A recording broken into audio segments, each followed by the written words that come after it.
Paano mo malalaman kung ligtas ka na talaga at napatawad na ng Diyos ang lahat ng kasalanan mo? Kasi marami pong tao, ito ang tanong nila sa sarili nila. At minsan nakaka-feel sila ng pangamba na kapag namatay sila, sa impyerno sila mapupunta. Pero pansinin nyo, di ba? Ito yung feel ko, ito yung feelings ko. Truth is not based on your feelings, but from the Word of God. Sanctify them in the truth, your word is truth. Ang salvation natin hindi yan nakabase kung ano nararamdaman mo. Remember, heart is deceitful above all things. Jeremiah 17 verse 9, di ba? Salvation natin nakabase yan in God's unchanging words. Pero bakit nga ba may mga ganun tayong guilt na nararamdaman? Dahil ang Diyos po, nilagay niya ang moral law sa heart natin. Okay?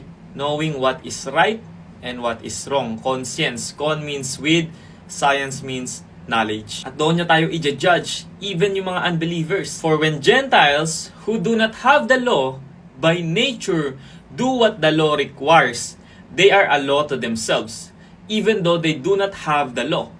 They show that the work of the law is written on their hearts, while their conscience also bears witness and their conflicting thoughts accuse or even excuse them. So meron kang moral law written on your heart. Ganon din ako, lahat tayo. Kaya alam natin, tama to. Eto mali to. Diba? Pero kung isa kang believer, kung isa kang tunay na Kristiyano, mas mabigat. Dahil meron ka ng Holy Spirit. You have the indwelling of the Holy Spirit. At yun yung nagko-convict sa mga kasalanan mo. Kaya kapag nakakagawa ka na ng mali, di ba? Sobrang bigat. Konting mali lang, bigat-bigat, Lord. Kasi you love God at ayaw mo na siyang ma-disappoint at ayaw mo nang mag-grieve yung Holy Spirit. May conviction na. Minsan nga napapatanong ka pa, di ba? Ano ba Lord? Hipokrito ba ako? Tunay ba talaga akong Kristiyano? Ligtas ba talaga ako? Di ba? Madalas ganyan tayo. And if you feel this way, it's actually a good sign. It shows that you probably a real reborn Christian. Kasi kung hindi, kung wala kang pakialam, every time na nagkakasala ka, di ba? Normal lang sa'yo yung pagmumura, normal lang sa'yo yung pagsisinungaling, normal lang sa'yo gumawa ng kasalanan, walang conviction. Maaring spiritually dead ka pa rin. Ganun ang buhay natin dati, di ba? Nung unbeliever pa tayo, normal lang sa atin gumawa ng kasalanan. Minsan masaya pa nga, pero meron ka ng Holy Spirit. The Holy Spirit came to convict the sin of the whole world. And when He comes, He will convict the world concerning sin and righteousness and judgment. So if the Holy Spirit came to convict the sin of the world, paano ka pa na believer?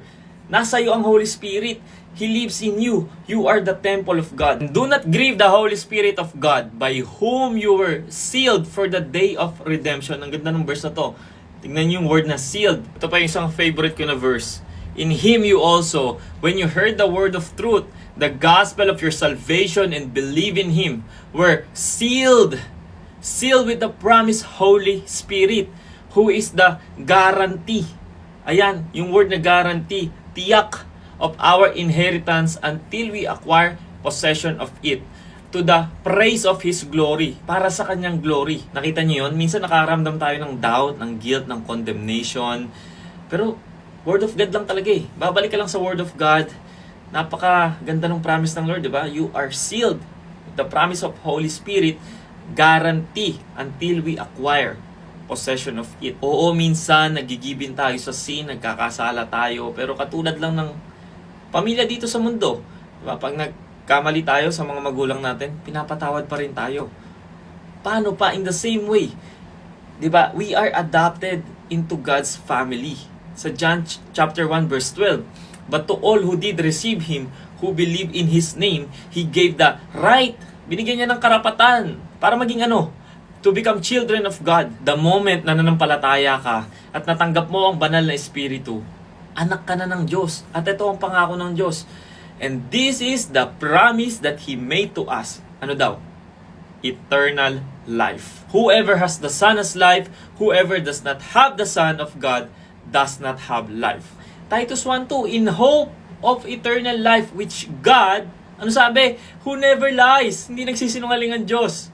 Promise. Nako, ang Diyos, pag ang Diyos ang nag-promise, He will fulfill it before the ages began. Diba? May doubt ka ba ngayon sa salvation mo? Balik ka sa Word of God, Sabi ng Panginoon, ito ang promise ko. Hindi ako nagsisinungaling.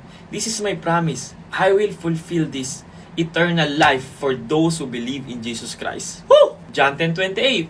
I give them eternal life, and they will never perish, and no one will snatch them out of my hand. Sabi sa Hebrews 6:18, it's impossible for God to lie. God is not like man who change or lie.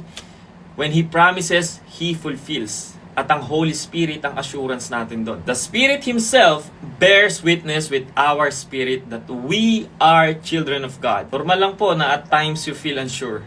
Pero don't measure your salvation by emotions, but by God's unchanging words. At tandaan nyo lagi, niligtas ka hindi dahil mabait ka, okay? It's all by grace through faith in Christ alone.